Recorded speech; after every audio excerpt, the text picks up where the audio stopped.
Come join us and have your say. Let's talk about our way. Remember, you are not alone. Huda is the light in your home. We'll talk about Huda. We'll talk about our way. Come join us and have your say. Let's talk about our way. Remember, you are not alone. Huda is the light in your home.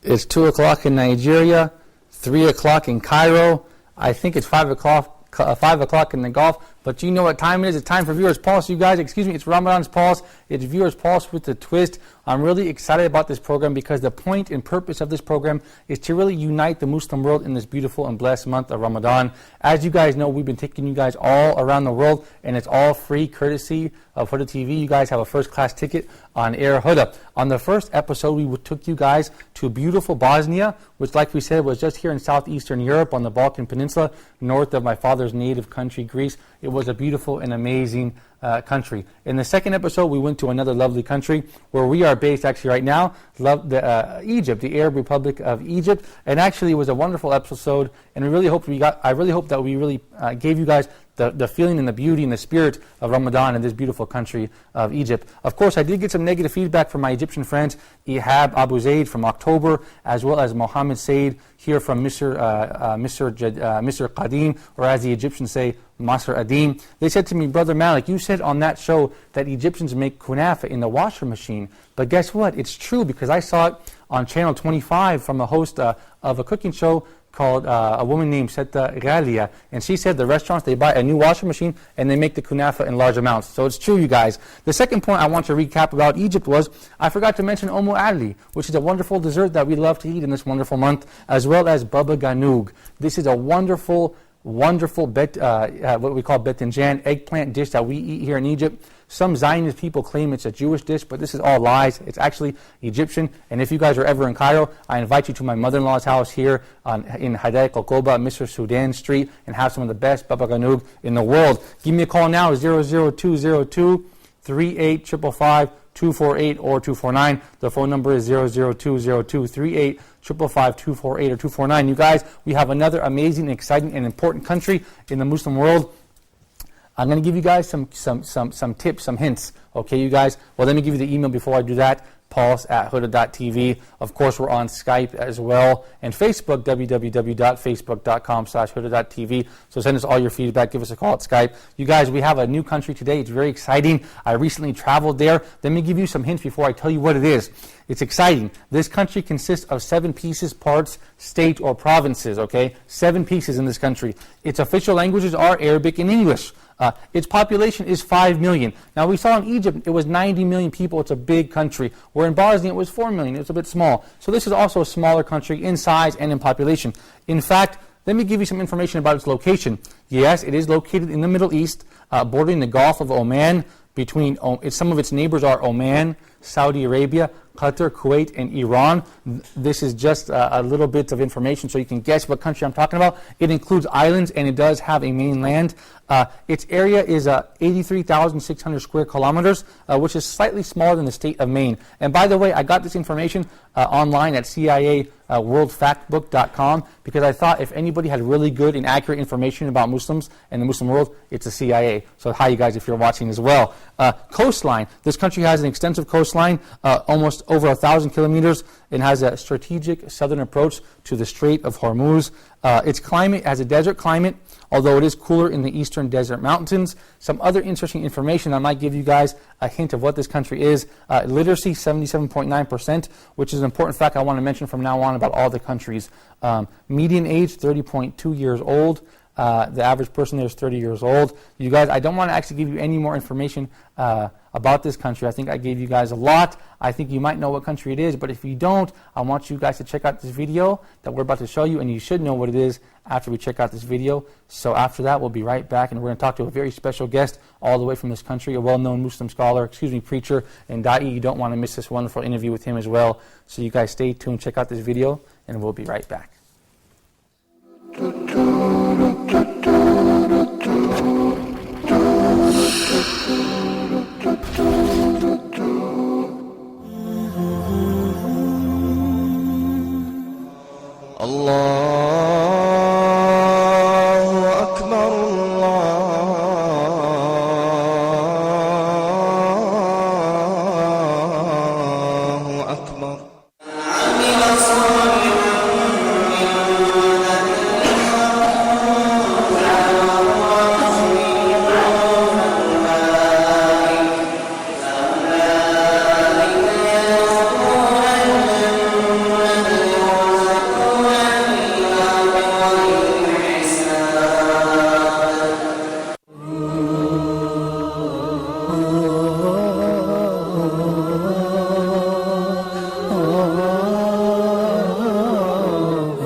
أنا شبل الإسلام دوما قائد على صلاتي دوما لا أبد لا أبد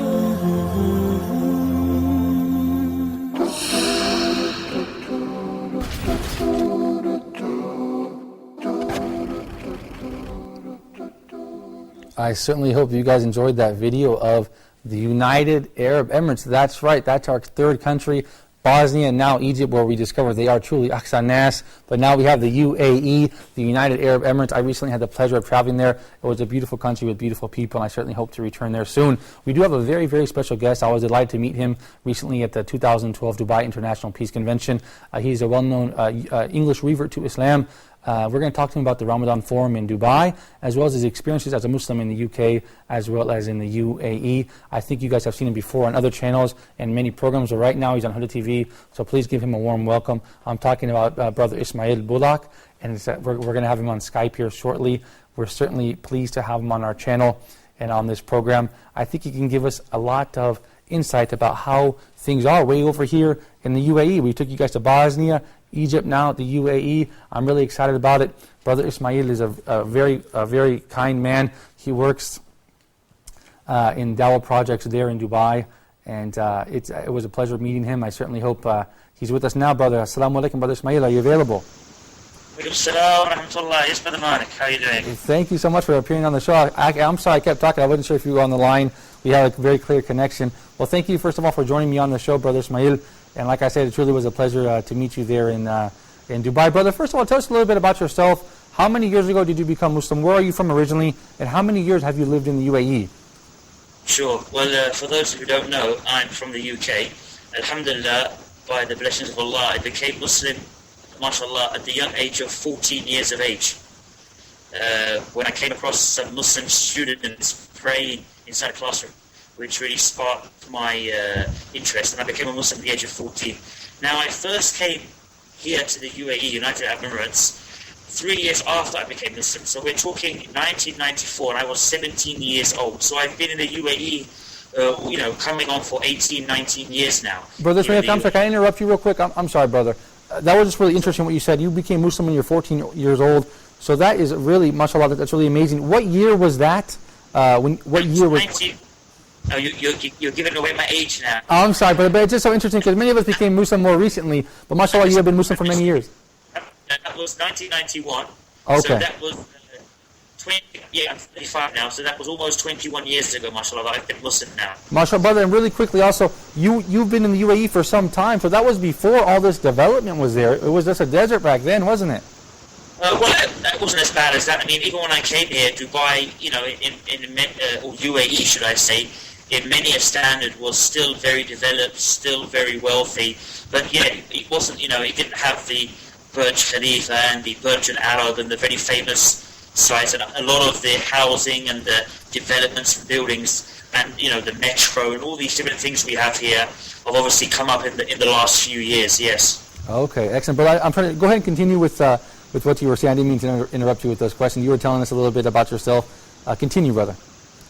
Yeah, so I came here when I was 17, and I've been pretty much since then. I returned for a short period of time in the UK with some higher studies. Like I said, I've spent more than I've actually been here in the UAE now longer than I was even in the UK, my home country.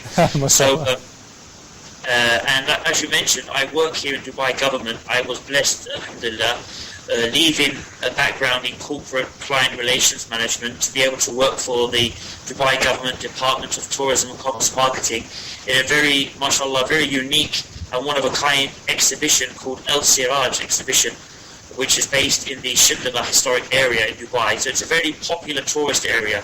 And what the exhibition does, mashallah, under the decree of the ruler of Dubai, it used to be a temporary exhibition, and in the year 2003, Sheikh Mohammed bin Rashid Al Maktoum, the ruler of Dubai, he visited the temporary exhibition. He liked it so much and the idea that it was showing Islam to the tourists, that he gave the royal decree that this exhibition should be open permanently and should come under the Department of Tourism and Commerce Marketing. So it opened permanently in 2009, and our job is really to let the tourists see the real and true message of Islam. And alhamdulillah, we have some people who have become Muslim, and even the ones who don't become Muslim, many of the tourists who had a very negative idea of Islam, they leave the exhibition and they write down comments in our visitors book, such as, I had many misconceptions of Islam, but now I understand what Islam is, and I have it clears a lot of fog and a lot of doubts up with the non-Muslim tourists of Dubai.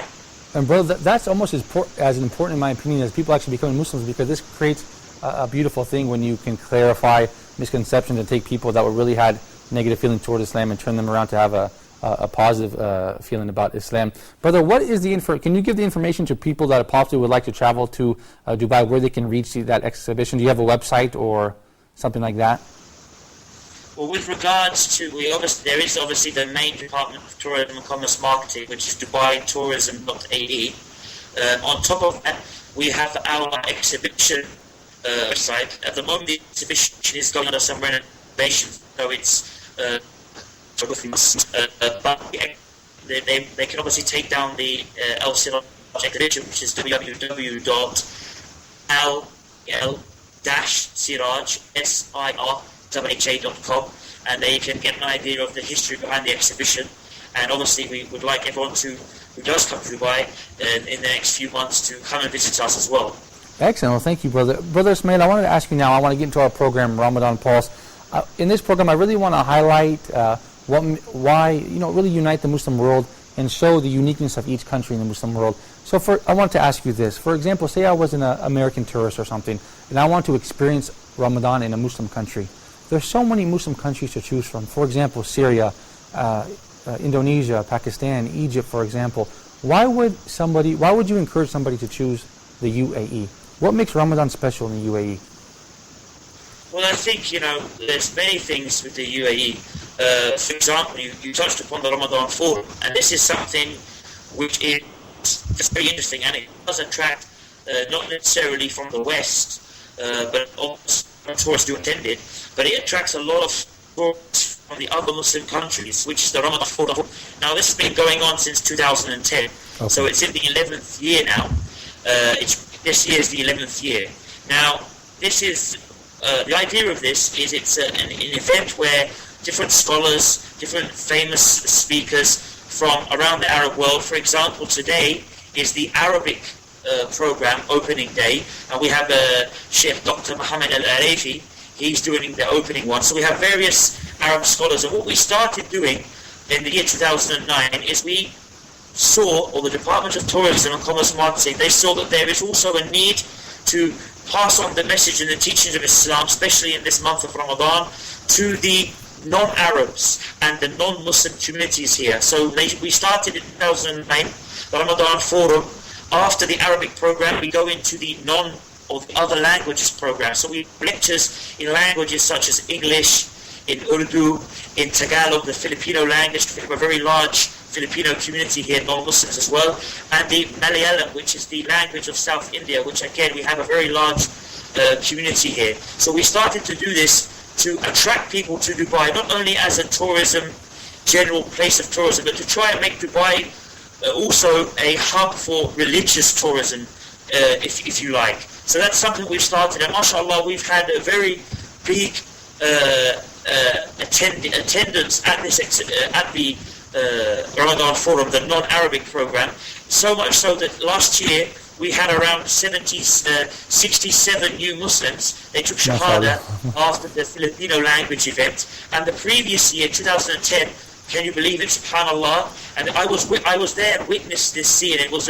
mashallah, it was a real, as they say, a real tearjerker.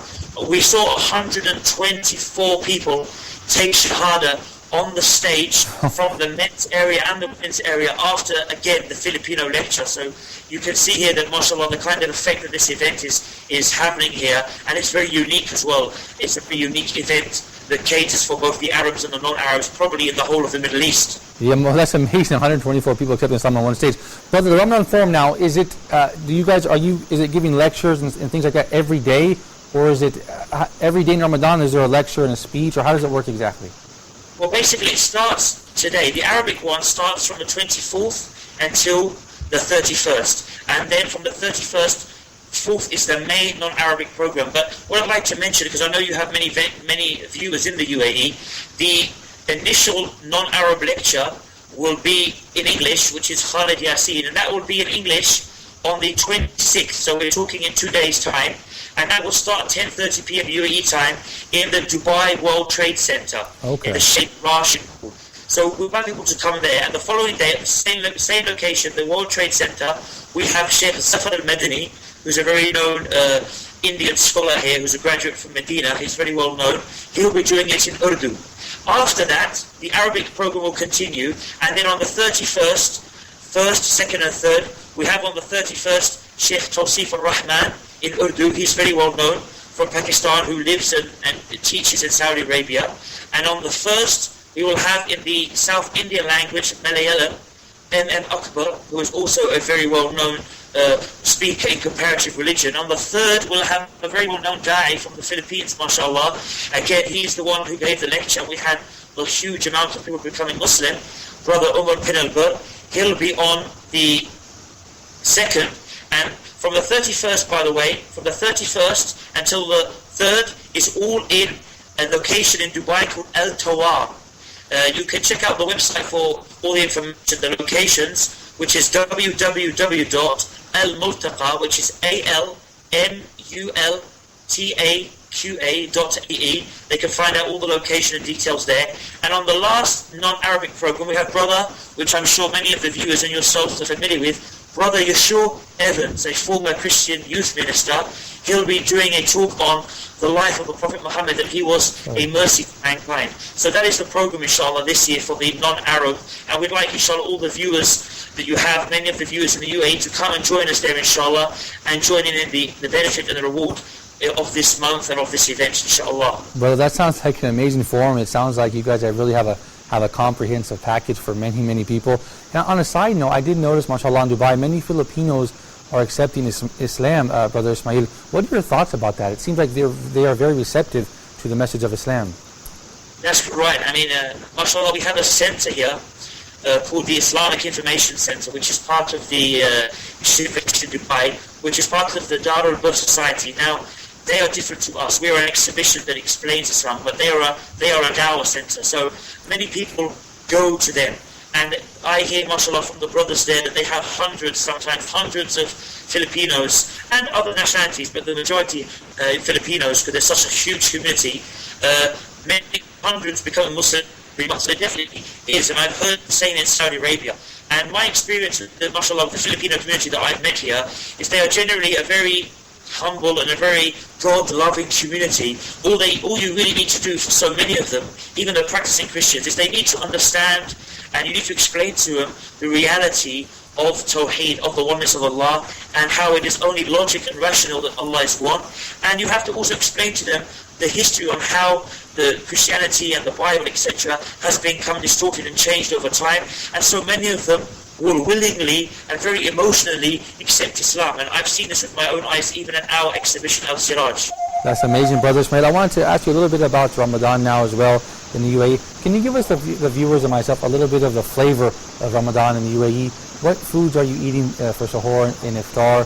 And just tell us a little bit about Ramadan in the UAE from your personal experience in your day-to-day life. What type of food? Yeah, go ahead. What you find very beautiful about the UAE in Ramadan is that you find that people, they put up tents. So every area where there's like a neighborhood, from the neighborhood, they will put up a large tent, and they will, from their own money, open it for people to come off the road, just drive in and eat their iftar. So that's something, mashallah, which that's beautiful. That's amazing. So if you're driving on the road during Maghrib time, you can pull over, find a tent, and get some food and drink. That's right. And something else which is worth mentioning is that during this month as well, the Department of Tourism and Commerce Marketing, what we do is, along with the Ramadan Forum, we have several activities that are part of the Ramadan Forum. Apart from the lectures, we have health awareness campaigns, we have buses that go around called Qafilatul Khair, like the convey of goodness. And these buses, they go around Dubai handing out Islamic educational material to Muslims and non-Muslims. And one of the other things that we do here is we have a iftar tent, which feeds every day the labour workers who have a limited income.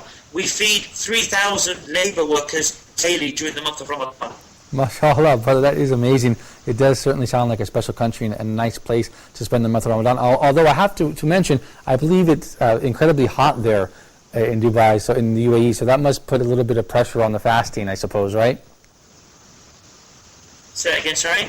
Perhaps the heat, though, the climate there is not conducive to an easy fast. It makes it a little bit difficult, doesn't it, the hot weather? In some extent, I mean, a lot of the, obviously, like we mentioned, those labour workers that we feed, a lot of them have to work outside, building buildings. So I can imagine for them, yes, it's very hard. For the average one of us, because of the AC and the air conditioning, it's not, it's not really that hard. Alhamdulillah. I was just speaking with somebody only recently, saying how I found it seems to be ever so easy this year for some reason, subhanAllah. Yeah, I agree with you. We had Sheikh Shadi Suleiman here, the Australian Sheikh. He said he was in Norway one year, and the Isha prayer was 1 p.m. and Fajr was 1:30, so there was half an hour difference between Isha and Fajr. They didn't pray Tarawih or anything. And he said, it's all just, if you rely on Allah, you can get through it. That's certainly, I think that's the point. But what time is Fajr there now, and what time is Maghrib there? Yeah, well, they make Adhan around 4:20. Oh, okay. And they make Adhan around 5 minutes past 7.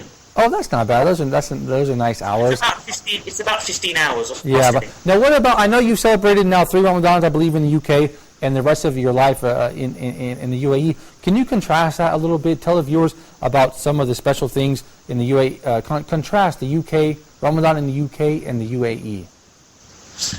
Well, alhamdulillah, I moved here only 3 years after becoming Muslim. I think, like I said, the main difference there, again, in the UK, we used to have these very nice, because mashallah, as you know, in the West, the mosques are like community centres. Yeah. So you find there that even if you could break fast and you live close to the mosque, people prefer to come.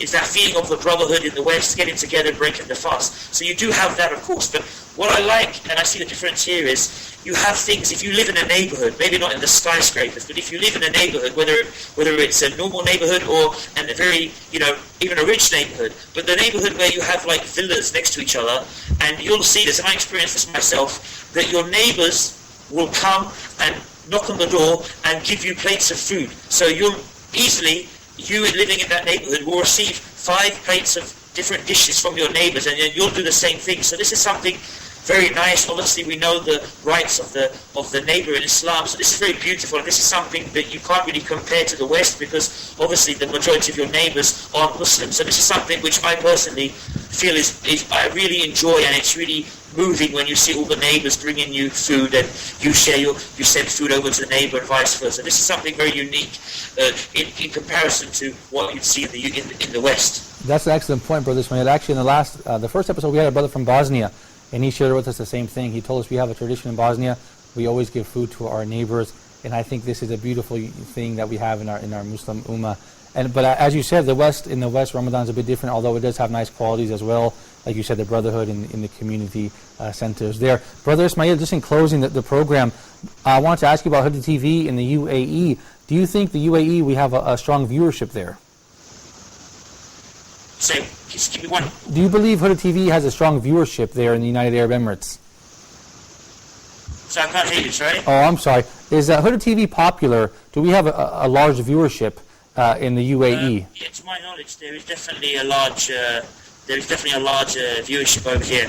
I think I noticed when I'm watching some of the shows, you get a lot of phone calls as well from the UAE. So, mashallah, it is definitely reaching here as well to the non-Arab and the English-speaking communities, mashallah. Yeah, that's great. I think that I always thought Huda TV is the premier English language Islamic channel, and we really have to give the message of Islam to all people, especially, we can't forget those people that don't speak the Arabic language. Brother Ismail, I'm expecting you to be at Huda TV soon. I'm not sure exactly when, to do a couple programs for us. I'm not sure when you are available, but we certainly hope to have you in the next couple months. Do you think you can make that happen? Inshallah, I'm hoping sometime in October, November, I'll be free, so it would be my honor and pleasure, inshallah, to join the brothers. What type of programs do you have in mind? What would you like to record with us? Well, I put in mind a program, inshallah, that will hopefully give us tips on how to increase weak iman and how to try and keep our iman strong, inshallah. And the idea is that we take this from various books, maybe from some of the great scholars like Ibn al-Qayyim, who's very famous for his writings on the heart and how to keep your iman strong and your soul purified. So that's the aim, inshallah. But obviously that's still under preparation, inshallah. Well, thank you, brother, for your time. I certainly appreciate it. And for sure, it was a pleasure meeting you in Dubai. I look forward to seeing you here soon on the Huda TV screen. And we want to give you a warm welcome to the Huda TV family as well. Brother Ismail Bulak, all the way from the UAE. Thank you so much, brother, for your time. And you guys at home, thank you for your time as well. I took you guys to Bosnia. There's Bosnia. I took you guys to Egypt. Now I took you guys to the UAE. Tomorrow I'm going to take you to another place. It's somewhere on this globe. It's a non-Arabic speaking country. It's a cold country. It's not a Muslim majority country, but it's a beautiful country with a Muslim population. I'm not going to tell you where it is, except that it's somewhere here in Europe. But that's all I'm going to tell you. It's somewhere here in Europe. I'm not going to tell you which country it is. So you guys stay tuned next time, inshallah, tomorrow for another episode of Ramadan Pulse. I look forward to seeing you then. So until then, I leave you in the care of Allah. Assalamu alaikum wa rahmatullahi wa barakatuh.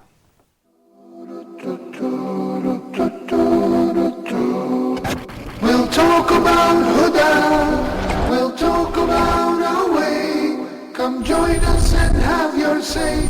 Let's talk about our way. Remember, you are not alone. Huda is the light in your home. We'll talk about Huda, we'll talk about our way. Come join us and have your say. Let's talk about our way. Remember, you are not alone. Huda is the light in your home.